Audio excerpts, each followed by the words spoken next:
Hi everyone, welcome back to Legendary! Cape Town, a place where you can hike up a mountain before sunrise, eat food from across Africa, see penguins in the afternoon, and finish the day surrounded by some of the world's most beautiful wine regions.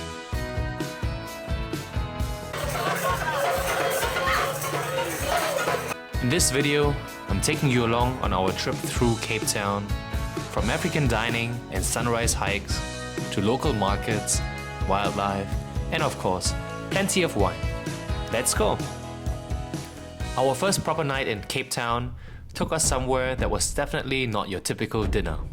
Gold Restaurant isn't really just a restaurant. It's more like dinner, theater, and a celebration of African culture, all happening at the same time.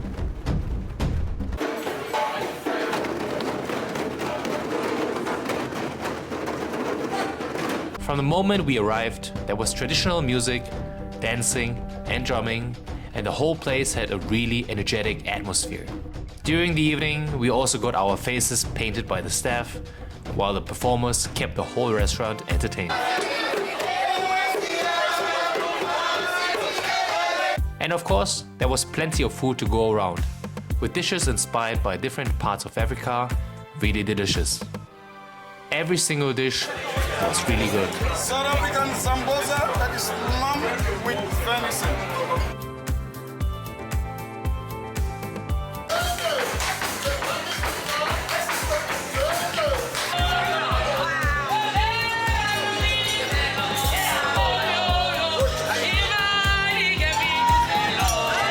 Somehow, the evening ended with me getting pulled onto the stage. And let's just say, I'm definitely not a professional dancer.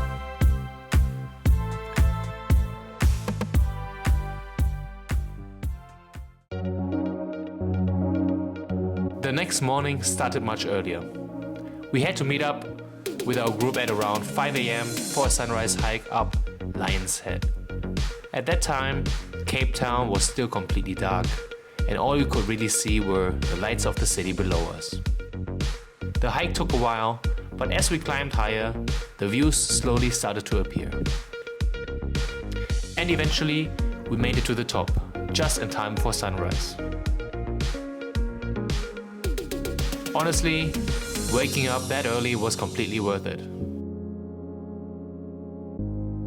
The most fantastic view were the clouds falling down from Tabletop Mountain.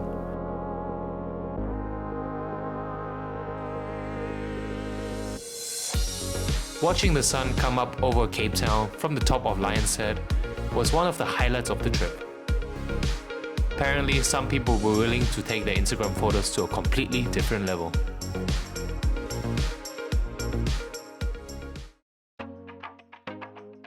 We also spent some time around the V&A waterfront, one of Cape Town's main tourist and dining areas. We didn't have enough time to properly explore it, but it's definitely an area worth checking out if you're looking for restaurants, shopping and a more modern side of Cape Town. But if you're into food, Cape Town has no shortage of markets. Our next stop was the Oranjezicht market, which immediately reminded me a little bit of Camden Market in London. It had a really international and relaxed atmosphere, with food from all over the world and plenty of people just hanging out and enjoying the weekend. One thing you definitely have to try while you're in South Africa is biltong. It's basically dried and cured meat, similar to beef jerky, but with its own South African twist. We also found some really good Ethiopian and Eritrean food here. And because apparently I can't walk past a burger, I obviously had to try one. It didn't disappoint. After the first market, we decided to go check out a second market, which is called the Neighbor Goods Market. The market itself wasn't particularly exciting for me, especially with how windy it was that day, but the food section was a completely different story. There were stalls serving food from all over Africa and different parts of the world. I even came across a stall selling some rather unusual meats. And yes, that's zebra. I had to try it. The zebra meat was definitely quite gamey, with a stronger flavor than I expected. Not bad at all, but definitely different from your usual meat. But surprisingly, one of my favorite things we ate was actually this lamb jaffle from Masawa finger food. With all the different cuisines, drinks and food stalls around, it was a really cool way to experience a small taste of the diversity of Cape Town. One thing we really noticed during our time in Cape Town was how friendly and welcoming these people were. Even at the markets, everyone was happy to chat, share their food and make you feel welcome.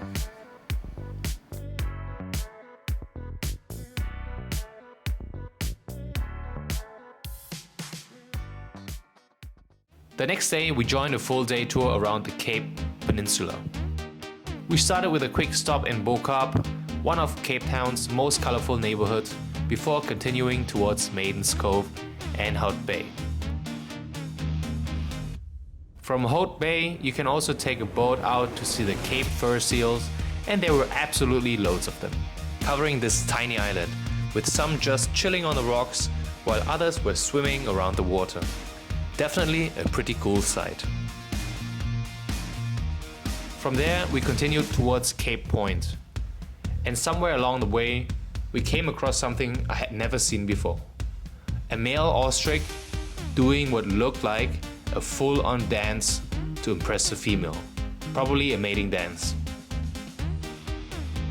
Eventually, we reached the Cape of Good Hope, where the scenery was absolutely incredible. As we walked up towards the viewpoint, the landscape just kept getting more impressive. Huge cliffs drop into the ocean, with the coastline stretching out in every direction. From up here, we really get a sense of how wild and untouched this part of Cape Town feels. We also spotted more ostriches, monkeys, and plenty of other wildlife along the way. But the highlight for me was our next stop, Boulders Beach. This was actually my first time seeing penguins in real life, and honestly, they are ridiculously cute. I could honestly spend hours just watching these little guys. They were completely unbothered by all the people around them, just waddling around, swimming, and doing their own thing. Of course, I had to get some photos, and this little guy even had his own tiny little shelter to hang out in. I mean, look at him. Absolutely adorable. We also came across this little guy. At first, I thought it was a quokka from like the Australian region. But after looking it up, I realized it was actually a rock hyrax. Cute, but somehow permanently angry looking. We finished the tour with a quick walk around Simonstown before heading back to Cape Town. And after a full day of exploring, we decided to try a local recommendation for dinner at Marco's African restaurant. There were plenty of traditional African dishes on the menu, along with live music.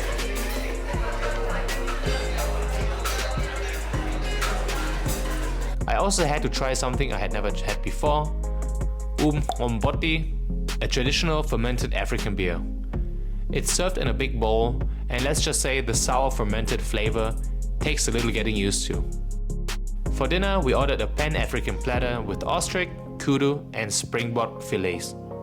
And then we tried something even more unusual, caterpillars. Surprisingly, these basically tasted like chips. After a few hectic days in Cape Town, we left the city behind and headed into the Cape Winelands.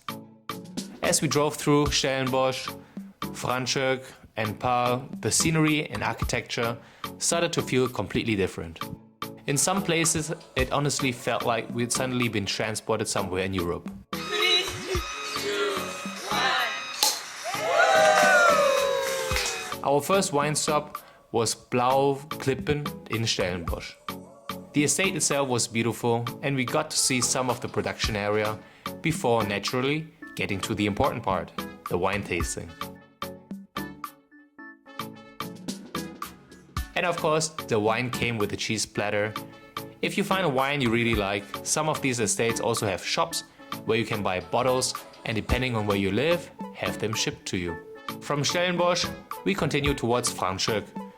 The Franschhoek wine region is absolutely beautiful. And the estate we visited was another great place to simply relax, enjoy the scenery and taste some wine.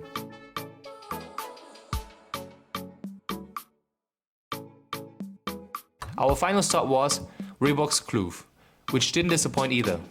By this point we had definitely had our fill of wine, but it was the perfect way to finish our day exploring the Cape Winelands. And if you're wondering where we stayed, we booked the Pullman in Cape Town city center. The hotel itself was clean, comfortable and had everything we needed. That said, looking back, I think there are probably better areas to stay depending on what you want to see and do in Cape Town, and you do not necessarily should be staying in the city center. So after spending a few days here, would I come back? Absolutely. Cape Town has an incredible combination of mountains, beaches, wildlife, food, culture and wine, all within a relatively small area. And I think that's what made this trip so memorable. Thanks for watching and I'll see you in the next one.